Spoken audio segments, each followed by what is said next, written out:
Time to ask the AD.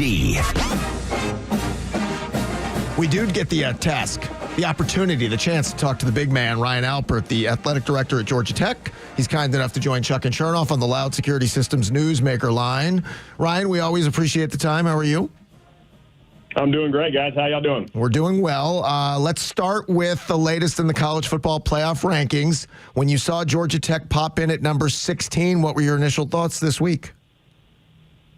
Yeah, I mean, obviously, always proud of the team to be ranked in the CFP. It's a tough season. Obviously, from the standpoint, I think there's a lot of arguments to be higher than where the committee has us. But I got a lot of respect for my peers that are on that committee, and ultimately, everything we desire to have is still in front of us. So whether we're 16th or 12th or 8th right now. We have 3 regular season games ahead of us, and we control our own destiny, and so that's in our favor at this point, and that's all we can ask for.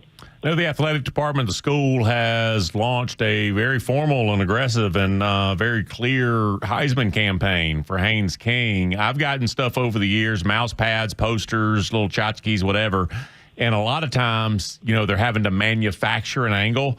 Haynes King's taking care of that. Even in the loss against NC State, I was like, I feel better about him as a Heisman candidate now.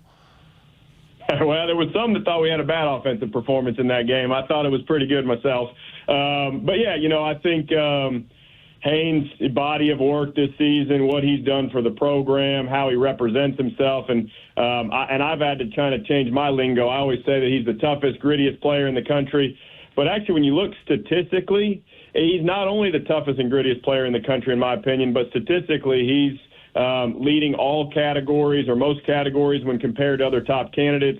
You go look at his passing yards per game along with his rushing yards per game, and there's comparative to his stats to guys like Lamar Jackson and players like that went on to accomplish some great things and hold that trophy. So nobody more that we want to celebrate than Haynes and what he's accomplished thus far and what he'll continue to accomplish this year. People can check out HaynesForHeisman.com to get even more on that. Ryan Alpert, Georgia Tech AD with Chuck and Chernoff.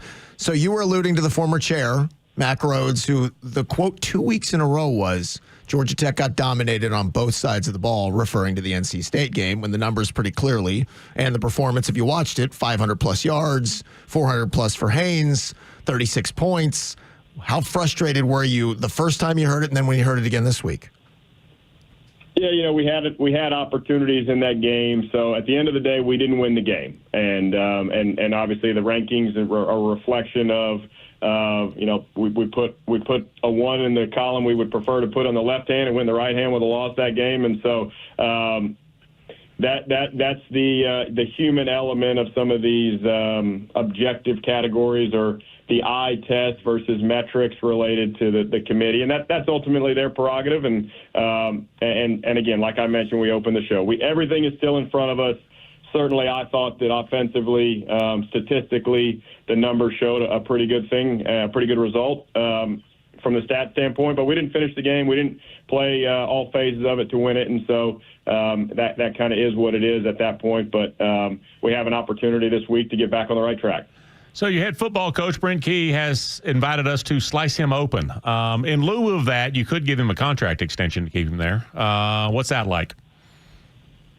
Yeah, we won't. I don't want to address any specific items of employment for anybody or any coach that we have, but we certainly, Brent and I have got a great relationship. We spent quite some time together yesterday at Georgia Tech. My leadership style is always to be aggressive and to be proactive, but at the same time, we've got a lot of things ahead of us. So I don't want to slice him open. I want to keep him intact and keep him on the sideline coaching for a long time. Alpert, you were answering these like an AD for 25 years. I mean, you have nailed. I'll kind of say something, but I won't. I'm impressed. It's got those Wonder Woman bracelets that knit the bullets away. I'm very impressed with this. Okay, so what is the turnstile business going to look like for the Pittsburgh game? Could have so many implications. ACC championship game, college football playoff. Are we going to have people hanging from the rafters? Give me a picture.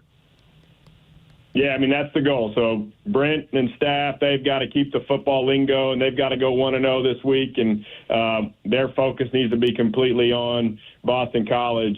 My focus and our external team's focus is, what happens when we beat Boston College, and if that happens and we can come back here. And, I was telling our president just the other day, and every time I've spoken to different groups this week and last week, is when you kick off a football season and have an opportunity to play a home game to clinch, another opportunity to play in a conference championship game. I mean, that's how you draw it up. That's how you'd like to build your season. Now, to piggyback on the fact that we were undefeated at home last year and have a chance to potentially host a game in Bobby Dodd, to go back-to-back home seasons undefeated with a chance to get to clinch, we would be the first team to clinch a spot in the ACC championship if we win 2 weeks in a row.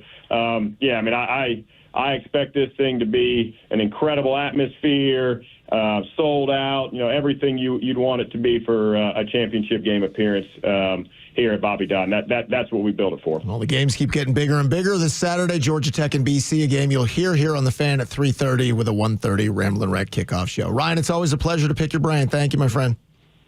All right. Thanks for having me.